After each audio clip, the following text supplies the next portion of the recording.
Hello children, we have read in previous video a room by a room 10 by 8 till that Mrs.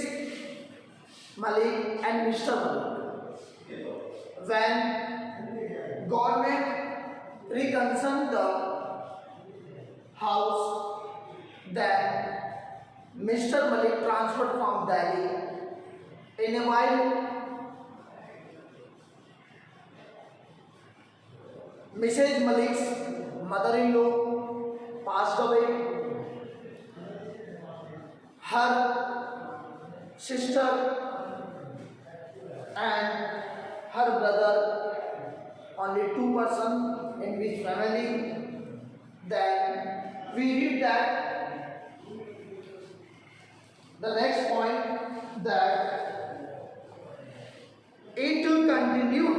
अब हुआ क्या था, जब सरकार ने गवर्नमेंट ने उनके घर को छोड़ दिया तो उस दौरान उनकी जो बहू थी वो चाहती थी उस घर में नए घर में जाना। उन्होंने रेंट टोकन करवाया, पॉलिश करवाई। अब वे जाना चाहते थे। पेज नंबर 9 सभी अपने बुक में खोल लें, सबके पास बुक है, ऑनलाइन अरेंज करवा दी जा चुकी है। अब उसे खोले पेज नंबर 9 जिसमें हमने पढ़ा था उन्हें सोमवार को जाना था क्योंकि सोमवार जो था उनके लिए एक एसोसिएट डे था, मंडे, और वे चाहते थे इसी दिन नए घर में शिफ्ट हो जाए। लेकिन जब वे सुबह उठे तो मूसलाधार बरसात चल रही थी और यह दौर कई देर तक जारी रहा। शाम तक भी यही दौर चलता रहा। लेकिन अब उनको जाना था क्योंकि उनका जो मिसेज मलिक थी वो उनका मानना था कि एसोसिएट डे है और इस दिन जाया जाए। अब हम आगे बढ़ते हैं page number 9 paragraph number 3। It continue to rain throughout the day. दिन भर बरसात जारी थी, कंटिन्यू थी, बरसात रुकी ही नहीं, लगातार चलती रही। It was raining as heavily as even in the evening also. यह उतनी ही तेज चलती रही और जितनी तेज सुबह चालू हुई थी शाम तक उतनी ही भारी बरसात, मूसलाधार बरसात चलती रही। मंडे बीइंग एन, अंडरलाइन कर लो, मंडे बीइंग एन एसोसिएट, सोमवार जो था शुभ दिन था। Mrs Malik wanted to shift if they could. यहाँ तक पूरा अंडरलाइन चलेगा, क्वेश्चन का आंसर है। श्रीमती मलिक चाहती थी यदि हो सके तो वे वहाँ नए घर में शिफ्ट होना चाहती थी क्योंकि उनके अकॉर्डिंग यह एक एसोसिएट डे था, तो वे चाहते थे इस दिन चले जाए। Out of consideration for his mother the son decided to shift even though it continued to rain heavily.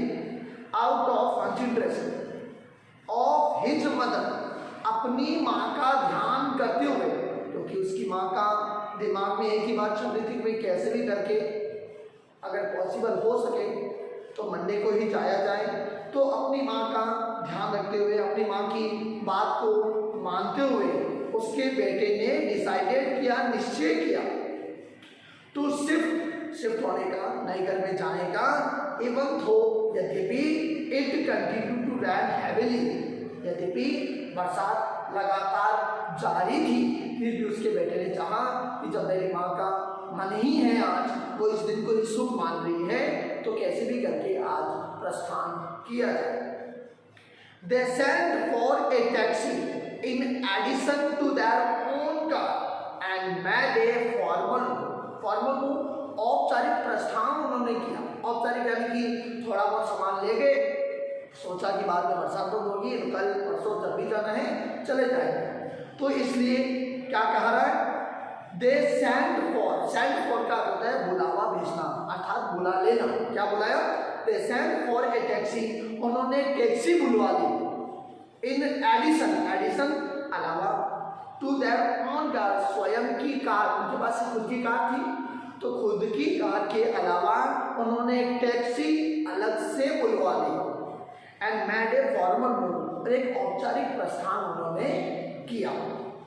The rest of the luggage could be shifted later, the rest of the luggage, शेष सामान could be shifted, ले जाया जा सकता था letter बाद में, क्योंकि फॉर्मल मूव एक बार वो चाहते थे कि शुभ दिन है सोमवार मंडे, तो ये चाहते थे एक बार औपचारिक प्रस्थान कर लें और उसके बाद ये जो शेष सामान होगा उसको ट्यूसडे को वेडनेसडे को जब भी मौसम अनुकूल होगा ले जा ले।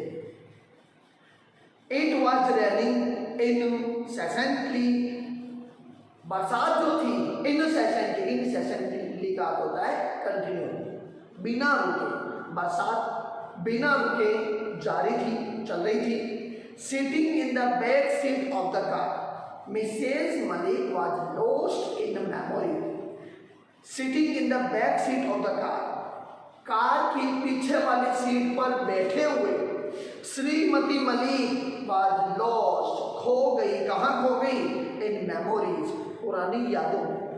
श्रीमती मलिक जो पीछे वाली सीट पर बैठी थी और आगे की सीट पर बहू और उसका बेटा बैठा हुआ था, और इसी दौरान पीछे बैठे हुए पुरानी यादों में खो गई। अब वो ओल्ड मेमोरीज क्या थी? अंडरलाइन चलेगा, एक बड़ा पैराग्राफ आ रहा है, पेज नंबर 9 नीचे से थर्ड पैराग्राफ, इंपॉर्टेंट पैराग्राफ है ये, कि what pant she had taken while the house was under construction.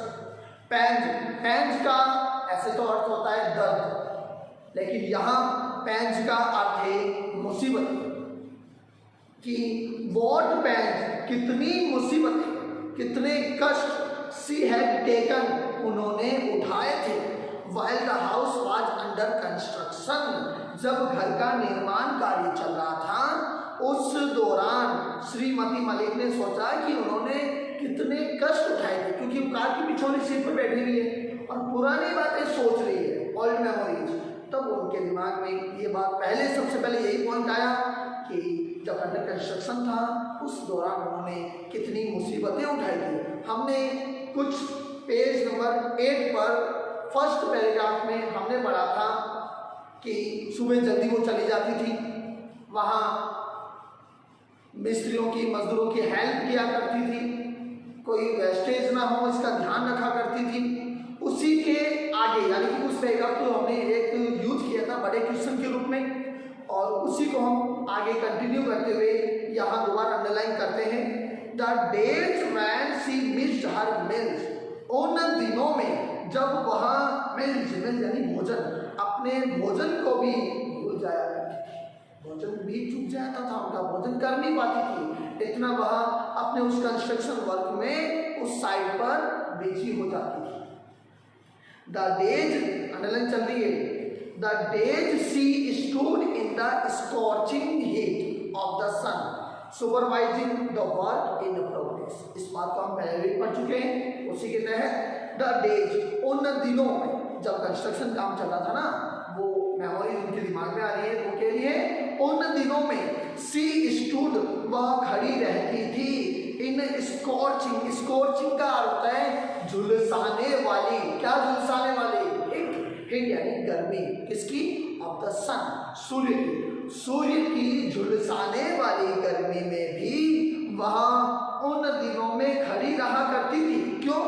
Supervising, अवलोकन करने के लिए, निरीक्षण करने के लिए, द वर्क इन प्रोग्रेस, जो कार्य चल रहा था, जो कंस्ट्रक्शन साइट पर कंस्ट्रक्शन का काम चल रहा था दिल्ली के अंदर, उसका सुपरवाइजिंग करने के लिए वह झुलसाने वाली गर्मी में भी खड़ी रहा करती थी।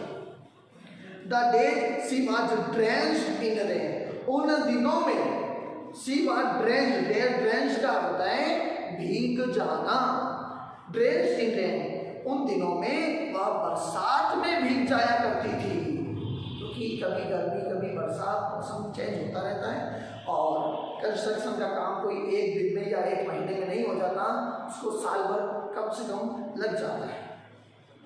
The architect had prepared a sketch of the house in color, the way it would look when completed. The architect जो शिल्पकार था, जिसने वो मैप बनाया था, नक्शा बनाया था, उसके बारे में कहा जा रहा है the architect had prepared, architect ने बनाया था, क्या बनाया था, ए स्केच, एक नक्शा ऑफ द हाउस, घर का, इन कलर, कलर रंग बिरंगा बनाया था उसने, उसको कलरफुल कर दिया था, द वे, उस तरीके से it would look when completed, यह कैसा दिखाई देगा जब घर कंप्लीट हो जाएगा बनकर, तो ये किस तरह का दिखाई देगा, इस तरह का एक कलरफुल स्केच उस आर्किटेक्ट ने उस दौरान बनाया था। उसके बारे में क्या कह रहे हैं, it had the figure of the lady of the house standing on the veranda with her back towards the marble pillar. It had the figure, उसमें एक आकृति थी, जब उसने वो नक्शा बनाया था, स्केच बनाया था, उस स्केच में उसने एक फिगर बनाई, किसकी फिगर थी, उसके बारे में कहा जा रहा है इट हैड द फिगर, उस नक्शे में एक आकृति थी ऑफ द लेडी, एक महिला की, ऑफ द हाउस, उस घर के महिला की आकृति उसमें थी, स्टैंडिंग ऑन द veranda, जो आंगन में खड़ी थी, कहाँ खड़ी थी, आंगन में उसको स्केच के अंदर खड़ा किया गया था, with her back towards the marble pillar, जो अपनी पीठ मार्बल पिलर के, मार्बल के जो खंबे वहां बने हुए थे स्केच के अंदर, उसके सहारा लिए हुए, टिकाए हुए वह खड़ी थी। वैसा ही एक स्केच उस आर्किटेक्ट ने बनाया। एलिजेंट एंड ग्रेसफुल, एलिजेंट का अर्थ होता है शानदार, बड़ा शानदार वो आकृति जो उस महिला की बनाई गई थी, जो एक पिलर का सहारा लिए हुए खड़ी थी, उसके बारे में कहा जा रहा है बड़ा ही एलिजेंट, बड़ी ही शानदार वो आकृति थी, एंड ग्रेसफुल, और बड़ी अच्छी, जिसको कहते हैं एकदम मनमोहक हो जाना, वैसी आकृति वहां थी। An image of containment, containment संतुष्टि, एक संतुष्टि की प्रतिमूर्ति वह आकृति नजर आ रही थी। क्लैड, अब उस आकृति के बारे में कहा जा रहा है कि आखिर वह आकृति किस तरह थी। कह ना कि जो आर्किटेक्ट ने स्केच के अंदर इमेज बनाई थी, वह इमेज, पहले पॉइंट तो हमने पढ़ लिया कि मार्बल पिलर का सहारा लिए हुए खड़ी थी एक लेडी, एक तो ये बनाया, जो आकृति बड़ी एलिजेंट और ग्रेसफुल थी, और एन इमेज ऑफ कंटेनमेंट थी, अंडरलाइन चल रहा है। उसके बारे में और क्या कहा जा रहा है, क्लैड इन ए मैरून साड़ी, जिसने एक क्लैड पहने हुए थी, क्या पहने हुए थी, मैरून साड़ी। मैरून का होता है अधिक गहरा लाल, जिसको हम मैरून कहते हैं।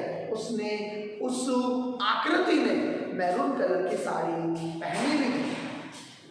Mrs Malik felt that the architect had painted her, उस दौरान जब उन्होंने उस स्केच को देखा तो बड़ा अच्छा लगा, उन्होंने कहा यार क्या स्केच है, बड़ी शानदार स्केच बनी हुई है। उस दौरान क्या सोचा, मिसेज मलिक फेल्ट दैट, श्रीमती मलिक ने उस आकृति को देखकर महसूस किया कि the architect had painted her, architect ने उनको पेंटेड किया है, उनको रंगा है, उनकी चित्रकारी बनाई है। उसने ये बात सोची कि आर्किटेक्ट ने उनकी चित्रकारी बनाई है, क्योंकि अब हर कोई सोच ले, क्योंकि उस दौरान जब ये स्केच बनाया गया था आर्किटेक्ट के द्वारा, उस दौरान मिस्टर मलिक, मिसेज मलिक और आर्किटेक्ट, तीन किरदार, तीन कैरेक्टर उस दौरान थे, और उनकी जो सासू थी, मदर इन लॉ थी, वो तो बूढ़ी थी, उसका इतना अहम रोल नहीं था, इसलिए श्रीमती मलिक ने सोचा था कि उस आर्किटेक्ट ने उनको ही पेंटेड किया है। बट सी नेवर वोर मैरून कलर्ड साड़ी, श्रीमती मलिक ने सोचा, मनी मन सोच रही है, लेकिन उन्होंने, उनके बारे में कह रही है, उन्होंने कभी मैरून कलर साड़ी को वो पहना नहीं था। ये बात इंपॉर्टेंट है, उन्होंने कभी मैरून कलर की साड़ी पहनी नहीं थी। The figure in the sketch however was as tall as Mrs Malik, आकृति जो थी, जो इमेज बनाई गई थी उसके बारे में, the figure in the sketch, उस स्केच में जो फिगर थी, however was as tall, इतनी लंबी थी एज मिसेज मलिक, जितनी की श्रीमती मलिक लंबी थी, 5 फुट 5.5 फुट या 6 फुट, जितनी भी श्रीमती मलिक लंबी थी उतनी ही लंबाई की वह फिगर उस स्केच में बनाई गई थी। अब reclining against the pillar of the sea stood the way Mrs Malik used to stand. Reclining का अर्थ होता है सहारा लिए हुए, सहारा लेते हुए, अगेंस्ट द पिलर के सहारे दोबारा खड़े होते हुए, सी स्टूड द वे, वह उस तरह से खड़ी हो गई, the way Mrs Malik used to stand, जिस तरह से श्रीमती मलिक खड़ी रहा करती थी, उस तरह से श्रीमती मलिक जैसे पुराने दिनों में खड़ी रहा करती थी, उसी तरह ये इमेज भी खड़ी की गई थी। Mrs Malik saw the figure in the sketch and would go and stand before the dressing table many a time. तो मिसेज मलिक ने उस फिगर को देखा इन द स्केच, उस नक्शे के अंदर, एंड वुड गो, जाती, and stand before the dressing table, और ड्रेसिंग टेबल के सामने जाकर खड़ी हो जाती। जब उन्होंने उस स्केच को देखा और सोचा कि भैया वही हूँ, और उसकी नकल करते हुए, इमेजिन करते हुए वो ड्रेसिंग टेबल के पास जाती बार बार और वहाँ जाके खड़ी होती, मैनी टाइम, कई बार जाती। सी थॉट दैट, उन्होंने सोचा कि she must show that sketch to her daughter in law some time. अब श्रीमती मलिक ने उस दौरान सोचा था, क्या सोचा, सी मस्ट शो दैट स्केच, वह इस स्केच को निश्चित रूप से दिखाएगी, किसको दिखाएगी, to her daughter in law some time, किसी भी अपनी बहू को इस आकृति को, इस इमेज को जरूर दिखाएगी कि देखो उस दौरान जब घर का कंस्ट्रक्शन चल रहा था, उससे पहले जो स्केच बनाया गया उसमें अहम भूमिका, अहम रोल मेरा था, मैं घर की मुखिया थी, मुझसे बिना मुझे कोई काम नहीं होता था, और देखो उस आर्किटेक्ट ने भी मेरी इमेज बनाई है, वो चाहती थी मैं अपनी इस इमेज को अपनी बहू को दिखाऊं।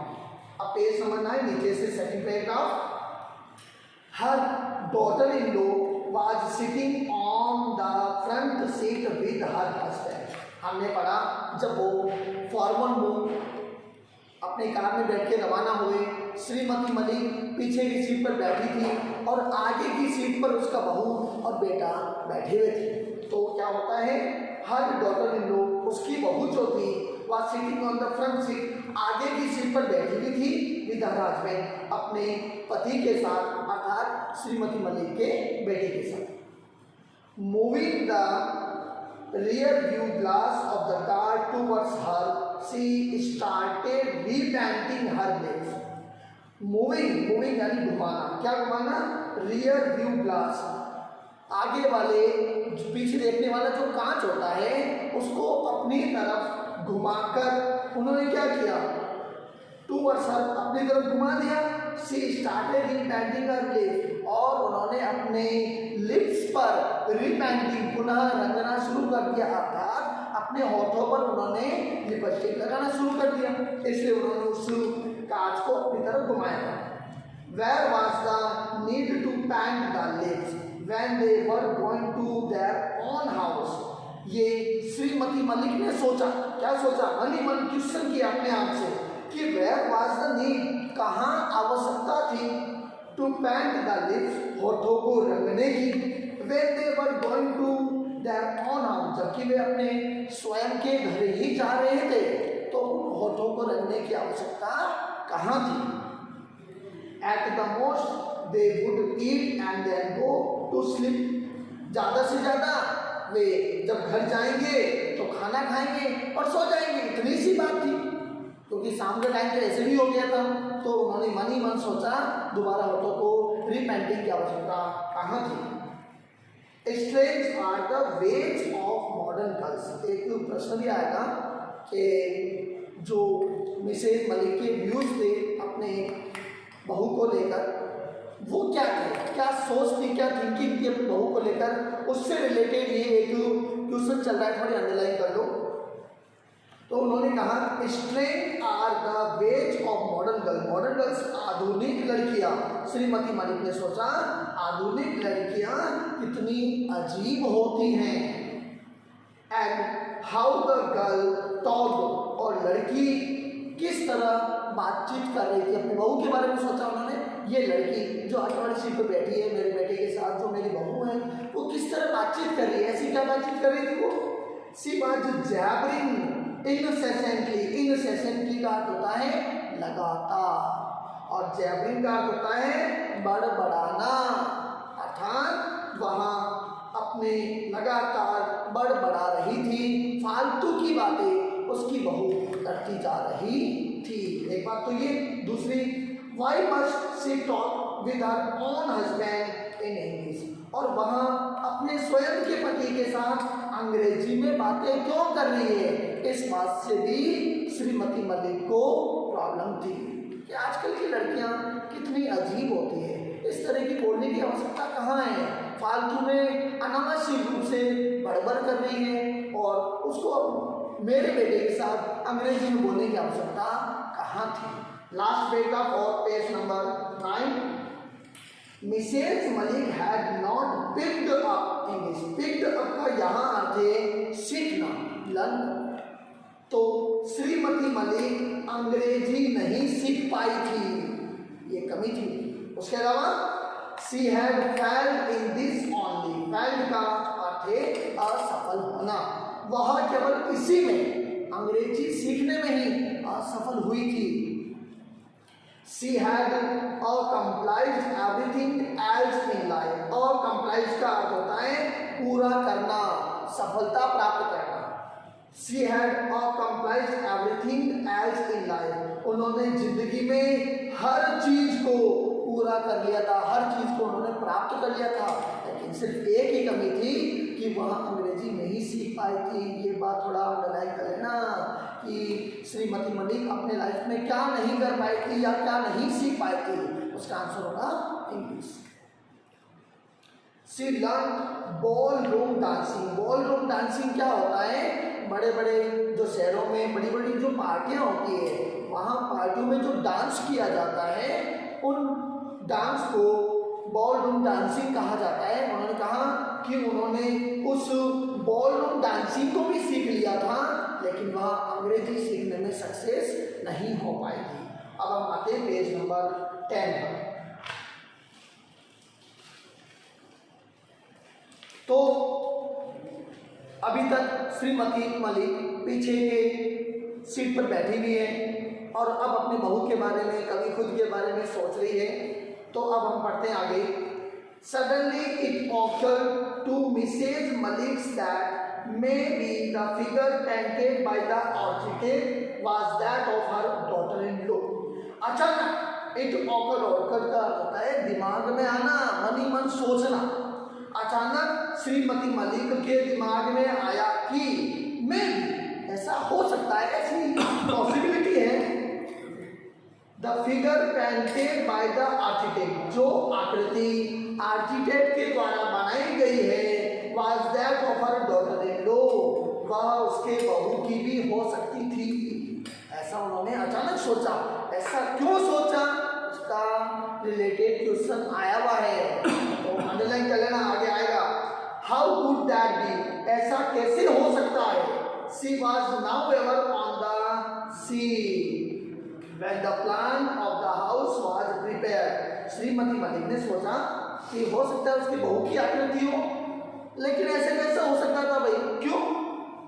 शी वॉज नाउ एवर, वह कहीं नहीं थी, ऑन द सीन, उस दृश्य में, जो दृश्य था जब प्लान बन रहा था उस दौरान श्रीमती मलिक की बहू तो कहीं नहीं थी। When the plan of the house was prepared, जब घर की योजना तैयार की गई, नक्शा तैयार किया गया, उस दौरान श्रीमती मलिक की बहू नहीं थी, इसलिए उन्होंने सोचा ऐसा नहीं हो सकता था। But then she was wearing a maroon colored sari that the figure in the sketch had. But then, लेकिन तब she was wearing, उसकी बहू ने पहनी हुई थी, क्या पहनी हुई थी, a maroon colored sari, maroon colour की sari, that the figure in the sketch had, जो उस आकृति में थी वैसे ही साड़ी, वैसी मैरून कलर की साड़ी उसकी बहू ने भी पहनी हुई थी। इसलिए श्रीमती मलिक के दिमाग में आया कि हो सकता है कि मेरी बहू की आकृति को ही उस दौरान बनाया गया था। Yes, it was maroon colour. हाँ, यह मैरून कलर ही था। Mrs Malik never like maroon colour. श्रीमती मलिक कभी भी मैरून कलर को, अधिक गहरे लाल कलर को कभी पसंद करती नहीं थी। It was too loud for her taste, taste यानी रुचि, और लाउड का यहाँ अर्थ है भड़कीला। It was too loud for her taste, वह उसकी रुचि के लिए बहुत ही भड़कीला कलर था, इसलिए उन्होंने सोचा ऐसा नहीं हो सकता।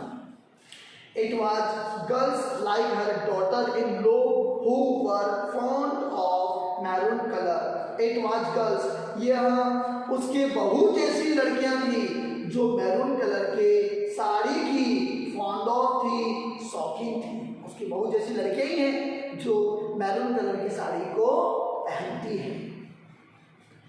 She can wear maroon surely, said Mrs Malik to herself. Mrs Malik ने अपने आप को कहा निश्चित रूप से वह मैरून कलर पहन सकती है।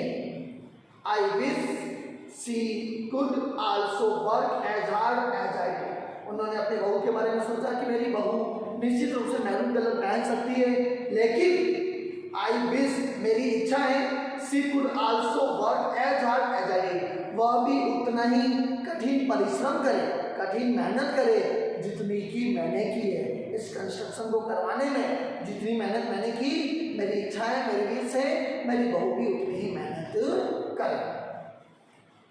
I had every brick of the house laid before my eyes. मैंने घर की प्रत्येक ब्रिक को, प्रत्येक ईंट को मेरी आंखों के सामने लगवाई थी। क्या मेरी बहू ऐसा कर पाएगी? इन सन एंड रेन, गर्मियों, सूर्य की रोशनी में, इट मीन्स गर्मी में और बरसात में मैं वहां खड़ी रहती थी। एक एक ईंट मेरे आंख के सामने लगी है।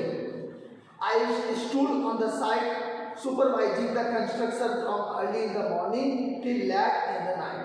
I still stood on the side, मैं उस साइड पर, उस कार्यस्थल पर खड़ी रहती थी। सुपरवाइजिंग द कंस्ट्रक्शन, निर्माण कार्य का निरीक्षण किया करती थी।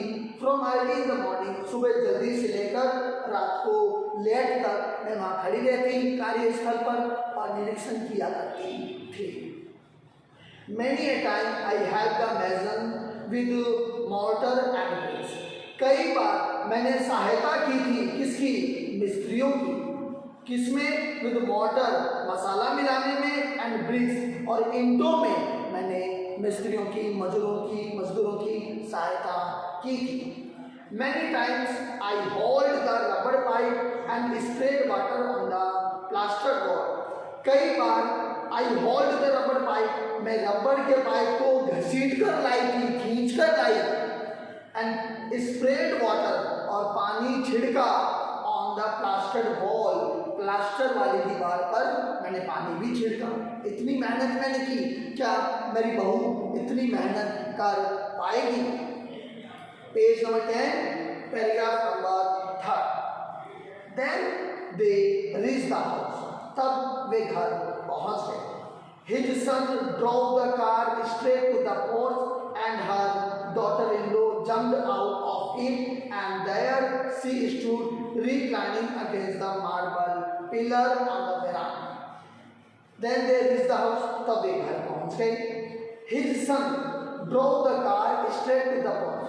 उसके जो बेटा था, उसके बेटे ने कार को सीधा पोर्च में लेकर चला गया, ले गया। पोर्च क्या होता है? जो गैलरी होती है हमारे घर में, उस गैलरी में कार वगैरह रखने के लिए एक स्थान बनाया जाता है, अलग से जगह छोड़ी जाती है, उसको पोर्च कहा जाता है। तो बेटा कार को सीधा पोर्च में लेकर चला गया, और उसकी जो बहू थी jumped out of it, car के बाहर कूद गई, and there she stood reclining against the marble pillar, और वहाँ जाकर वहाँ जो मार्बल पिलर था बरामदे के अंदर, उसका सहारा लेकर खड़ी हो गई, जैसा कि स्केच में बताया गया था। Exactly the way the architect had painted the figure in the sketch, ठीक उसी तरीके से जिस तरीके से उस आर्किटेक्ट ने उस आकृति को उस स्केच में बनाया था, ठीक उसी तरीके से वह वहां जाकर खड़ी हो गई। Mrs Malik felt a wrench in her heart, wrench यानी कूड़न महसूस करना, जिसको हम ईर्ष्या भी कह सकते हैं, ईर्ष्या महसूस करना। श्रीमती मलिक ने मन ही मन ईर्ष्या महसूस की, कूड़न महसूस किया। Maybe the architect had mocked at her. Mocked का अर्थ होता है मजाक उड़ाना। हो सकता है आर्किटेक्ट ने उसका मजाक उड़ाया हो, क्योंकि आर्किटेक्ट ने मैरून कलर की साड़ी वाला स्केच बनाया था और श्रीमती मलिक कभी भी मैरून कलर की साड़ी को पसंद नहीं करती थी। Standing on the veranda, close to the pillar, trying to cover her elaborate head with the maroon color sari, her daughter-in-law was giving instruction to the servants about the luggage in the taxi following the car. Standing on the veranda, आंगन में खड़े होकर close to the pillar, उन pillar के नजदीक, उन खंभों के नजदीक जो बरामद में लगे थे, ट्राइंग टू कवर हर एल्बोरेट, एल्बोरेट यानी सजा हुआ, सजावटी। हेडो, हेडो होता है जुड़ा, जो बालों में जुड़ा बनाया जाता है उसको कहते हैं हेडो। तो उस पिलर के सहारे खड़े होकर अपने सजावटी सजे हुए जुड़े को with the maroon colour sari, maroon colour की साड़ी से ढकते हुए, her daughter in law was giving instruction, उसकी बहू सुझाव दे रही थी, इंस्ट्रक्शन दे रही थी टू द सर्वेंट्स, नौकरों को, अबाउट द लगेज, लगेज के बारे में, in the taxi following the car, जो कार के पीछे टैक्सी आ रही थी उसमें से सामान निकालने का इंस्ट्रक्शन उसकी बहू दे रही थी। The luggage had been removed from the taxi, सामान टैक्सी में से निकाल दिया गया, हटा दिया गया। The taxi driver drove away, taxi driver अपनी टैक्सी को लेकर चला गया। आफ्टर हैविंग बीन पेड, रुपए मिलने के बाद, किराया मिलने के बाद। Mrs Malik was still sitting on the back seat of their car, और श्रीमती मलिक अभी भी अपने कार के पीछे वाली सीट पर बैठी हुई थी।